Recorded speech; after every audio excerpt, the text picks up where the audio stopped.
Welcome to Express Info. Do you want to have these exclusive Puma Rise Nitro basketball shoes? Because once we reach 200k subscribers, we will be having this giveaway. Just comment to win. Shoes are promoted by Kai Sotto himself. Just like this video, and most importantly, comment anything positive about Kai Sotto. It's easy. Commenting is the key to win. Share your positive comments about Kai Sotto. Do it now na. Win the prize.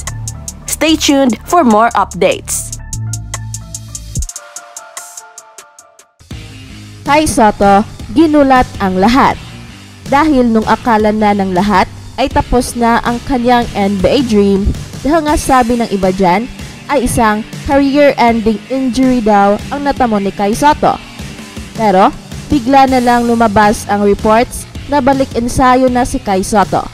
And according sa mga reports ay maganda na raw ang kanyang mga movements and he looks fully healed.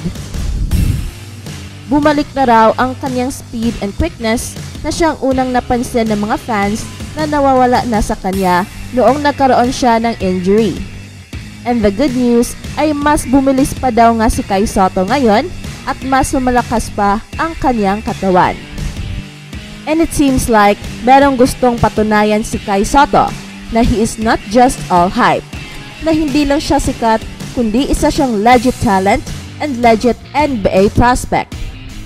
Naon-siya lang talaga ang kanyang pagpasok sa NBA this year dahil sa natamo niyang injury sa kanyang likod. And now that he is back in harness, I expect Kai Sotto to dominate in Japan B-League. Siguradong ibang Kai Sotto na ang ating makikita pagbalik niya by the end of this month. Malaki kasi ang nakuha niyang experience. Unang-una sa pag-training niya sa NBA Summer League para sa Orlando Magic at ang kanyang experience playing in an NBA environment. Crucial rin ang nakuhang experience ni Kai Sotto sa FIBA World Cup na kung saan nakatapat niya ang mga world-class players at ito ang dala-dala niya sa pagbabalik niya sa Hiroshima Dragonflies. Kai Sotto is so skilled and talented that nobody can make him down. Napakagaling kasi niya. Kahit ano pa ang sabihin ng iba dyan, like slow daw si Kai Sotto at lampa ay hindi naman yan ang katotohanan. The reality is, si Kai Sotto pa rin ang best homegrown player na merong legit chance of playing in the NBA. At mukhang this year na ang final phase sa kanyang development. He is poised to get his body even bigger and make his speed even faster. Ito kasi ang magiging puhunan niya pagpasok niya sa NBA. And I think it's time for Kai Sotto to concentrate on offense upang mas lalo siyang manotice sa NBA. Yes, Kai Sotto is a great defender.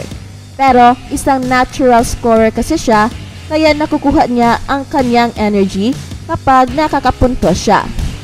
I hope makikita yan ng kanyang coach sa Hiroshima Dragonflies. Dahil during those games na maganda ang kanyang scoring, ay doon rin lumabas ang kanyang aggressiveness.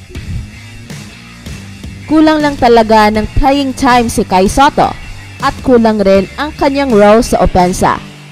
In Japan, pwede talaga siyang mag-dominate dahil siya ang pinakamatangkad doon at siguradong mga fouls na lang ang aabutin ng mga defenders niya. Kai Sotto should establish first his inside game bago niya gagamitin ang kanyang mga outside bombs. Focus muna sa inside scoring dahil doon siya merong malaking advantage. Sana mas-set up ng husto si Kai Sotto sa opensa and let him make a play dahil magaling naman talaga siya pumasa at magaling bumasa ng play. Kaya sa kanyang second season sa Japan B-League ay siguradong mag-level up na ang laro ni Kai Sotto. That is the norm kasi halos sa lahat ng mga players pagdating ng second season. And surely, the NBA is so thrilled with the prospect of seeing a faster, a bigger, and even a better Kai Sotto next season. That's it for now, guys. Pero bago kami magtatapos, ay huwag kalimutan na huwag magpahuli sa mga pinakabago mga kwento at balita ng kasiyahan at tagumpay. Bahala na ang mga marites dyan. Basta kami ay handang maghatid ng tunay na inspirasyon sa mundo ng sports.